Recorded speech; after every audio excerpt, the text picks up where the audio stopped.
Assalamualaikum warahmatullahi wabarakatuh. Baiklah, saya di sini akan menjelaskan hadis yang ke-12. Sebelum saya menjelaskan hadis yang ke-12, saya akan membacakan hadisnya terlebih dahulu.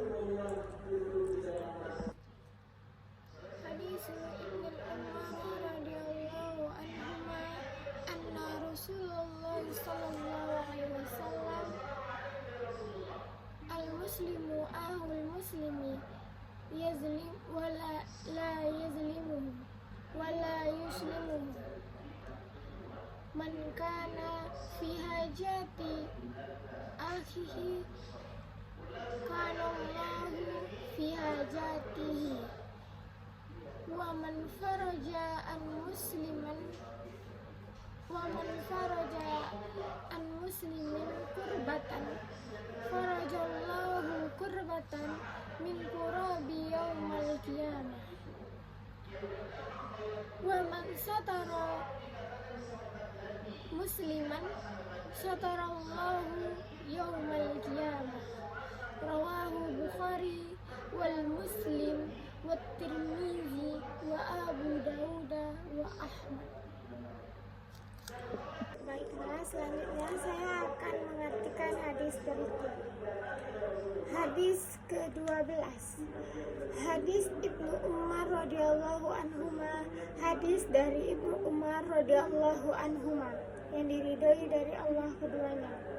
Anna Rasulullah sallallahu alaihi wasallam, bahwa sesungguhnya Rasul sallallahu alaihi wasallam qala, bersabda ia atau berkata ia, al-muslimu akhul muslimi, seorang muslim adalah saudara muslim lainnya. La yazlimuhu wa la yuslimuhu, tidak berbuat zalim kepadanya dan tidak berbuat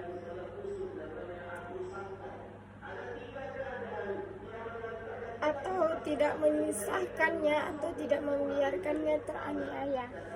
Man kana fi hajati, barang siapa yang ada pada kebutuhan akhihi, saudaranya, kana Allahu, sesungguhnya Allah atau ada Allah, adalah Allah fi hajatihi, pada memenuhi kebutuhannya. Wa man faraja an muslimin, dan barang siapa yang meringankan dari muslimin, dari seorang muslim, kurbatan, akan satu beban, farajallahu, membebaskan oleh Allah, anhu, darinya orang yang membantu tadi, biha, dengannya bantuan itu, dengan yang membantu orang tadi itu, kurbatan, akan beban yang berat, minal kurabi, dari beban berat, yaumal qiyamah, dari hari kiamat. Wa man satara musliman, dan siapa yang menutup aib seorang muslim, satarallahu, menutup oleh Allah akannya aib tadi, yaumal qiyamah, di hari kiamat. Rawahu Bukhari, diriwayatkan oleh Bukhari dan Muslim dan Tirmizi dan Abu Dawud dan Ahmad. Selanjutnya saya akan menjelaskan hadisnya.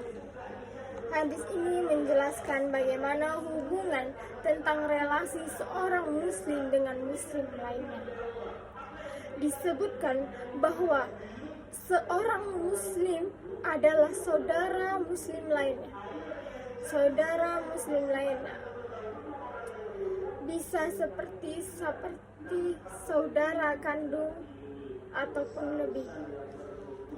Karena itu maka diajarkan oleh Rasul untuk tidak saling memberatkan satu sama lain, melainkan saling membantu, saling menguatkan sedemikian rupa.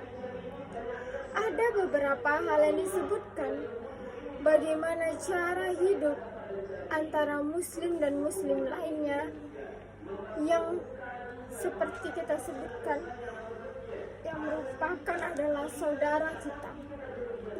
Jadi antara muslim dan muslim lainnya merupakan saudara bagi kita. Jadi kita dianjurkan untuk saling membantu, saling tolong menolong, saling menutup aib satu sama lain, saling menjaga. Jadi ada beberapa hal. Yang pertama, tidak membuat zalim atau menganiaya atau menyusahkan orang lain atau tidak menyulitkan orang lain, ataupun kita tidak peduli sama saudara kita atau kita cuek atau kita membiarkannya.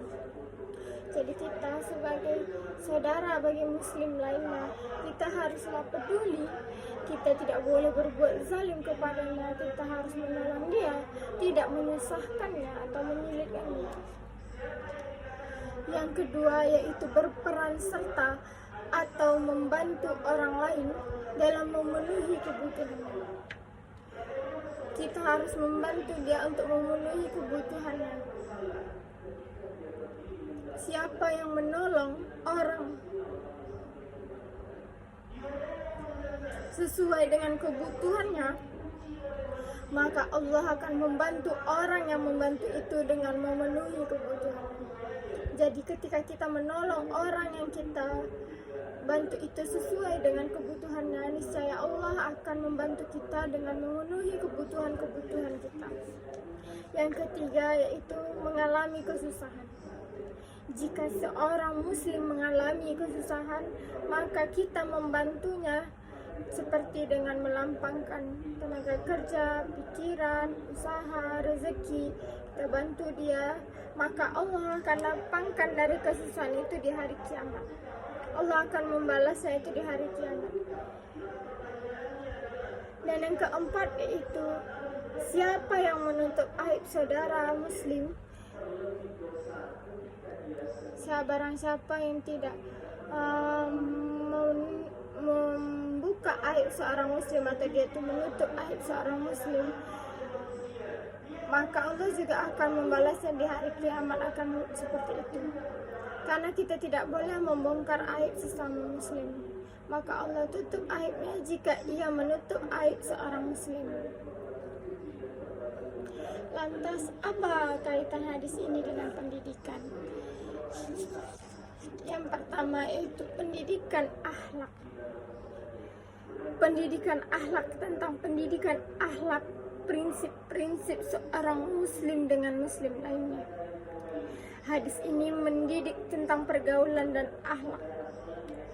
Yang pertama yaitu pergaulan dasar asas persaudaraan. Jadi layaknya saudara.